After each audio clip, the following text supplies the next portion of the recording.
Bienvenue sur Calais dans la roue, la communauté où on discute et analyse le cyclisme sur route. Avant de commencer la vidéo, petit aparté sur les nouveaux maillots pour 2025 des équipes du World Tour. Pas de changement de design majeur, excepté Movistar, Jayco et Intermarché, qui ont délaissé un peu ou totalement le bleu. Ça me plaît, on commence à voir vraiment beaucoup trop de maillots bleus qui pouvaient se confondre de loin. Pour Jayco, le violet c'est très original, j'ai pas le souvenir d'un maillot de cette couleur sur les 20 dernières années, vous me direz en commentaire si j'en oublie. En tout cas, je l'aime bien, je veux plus de maillots avec une identité visuelle forte. Aparté fini, place au sujet du jour. 2025 vient de commencer, et c'est une année charnière pour le peloton, puisqu'à l'issue de cette saison, les 18 meilleures équipes sur la période 23-25 obtiendront le précieux statut d'équipe World Tour pour les 3 années de 2026 à 2028. Une sorte de label Nos coureurs ont du talent, qui permet aux équipes d'avoir accès directement à toutes les courses du top niveau, et notamment aux grands tours et aux monuments. C'est hyper important pour assurer de la visibilité aux sponsors, et ça permet d'attirer dans ses rangs de meilleurs coureurs, puisqu'ils ont l'assurance de concourir sur les épreuves les plus prestigieuses du calendrier. De meilleurs coureurs qui amèneront plus de visibilité et de points UCI, ce qui est censé créer un cercle vertueux pour les équipes du World Tour. Il y a donc un enjeu énorme pour toutes les équipes qui sont à la lutte pour monter au World Tour, ou celles qui veulent éviter la relégation dans la Ligue 2 du cyclisme, les UCI Pro Team. Je tiens à rappeler que les UCI Pro Team ne sont pas non plus exclus des plus grandes courses, puisque les 2 meilleurs à la fin d'une saison sont invités d'office sur toutes les courses World Tour de l'année suivante, et la 3e meilleure équipe sur toutes les courses d'un jour. À titre d'exemple, en 2024, Lotto était la meilleure Pro Team devant Israel Premier Tech, et elles pourront participer à toutes les courses de leur choix en 2025, puisque contrairement aux équipes World Tour, elles ont la possibilité de refuser une invitation. De son côté, UnoX pourra se présenter sur toutes les courses d'un jour. Les organisateurs ont aussi entre 1 et 4 autres invitations à distribuer à d'autres équipes UCI Pro Team, selon le type de course. Je vais prochainement faire une vidéo sur le calendrier, où j'aborderai en détail toutes ces spécificités. Avant de regarder l'état actuel du classement, petit récapitulatif du fonctionnement de ce système. Le règlement qui offre le précieux sésame World Tour sur la base du mérite sportif a été introduit début 2020 pour une période de 3 ans. À l'issue de la saison 2022, à la fin de la première période de 3 ans, ce sont les formations Lotto et Israel Premier Tech qui avaient perdu le statut World Tour, tandis qu'Alpecin et Arkea étaient passés au niveau supérieur. Fin 2025, nous serons donc à la fin du 2e cycle de ce système, que je trouve assez intéressant à suivre, notamment dans sa dernière année. Même s'il y a eu quelques critiques sur la chasse aux points UCI que ça pouvait occasionner, où certaines équipes peuvent mathématiquement préférer placer 3 coureurs dans le top 10 plutôt que de tout risquer pour la victoire, je n'ai jusqu'à présent rien vu de tel en course, et c'est largement préférable au rachat de licences qui existait avant ce système. Le statut d'équipe World Tour donne l'obligation de participer aux 36 événements estampillés UCI World Tour, les 3 grands tours, 5 monuments, 12 courses à étapes d'une semaine, et les 16 classiques sur une journée.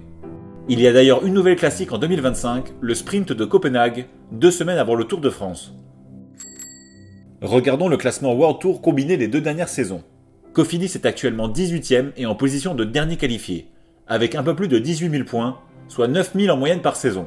Pour simplifier l'analyse par la suite, on va donc considérer qu'il faut approximativement 27 000 points pour s'assurer sa place en World Tour en 2026. Les 12 premières équipes de la hiérarchie UCI, de UAE à IF, c'est dans la poche. Bravo, elles seront encore au World Tour en 2026. Il faut noter que la Pro Team belge Lotto est 9ème de ce classement, et remontera donc à coup sûr au top niveau pour les 3 années à venir. En participant à toutes les courses World Tour avec un bilan famélique, Astana a marqué 6500 points l'an passé, donc ces 12 équipes devraient facilement dépasser les 30 000 points. Viennent ensuite 4 équipes en ballottage très favorable. Movistar, Israel Premier Tech, Jayco et Intermarché.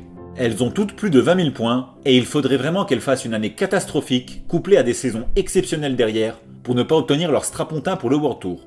Israel Premier Tech devrait accompagner Lotto dans sa remontée, les 2 équipes qui avaient été rétrogradées en Pro Team en 2023 vont donc retrouver le World Tour dès 2026. Pour la petite blague, avec 19 350 points accumulés sur les 2 dernières saisons, Pogačar serait aussi dans cette catégorie. Regardons maintenant la partie la plus intéressante, les équipes qui vont jouer leur avenir en 2025.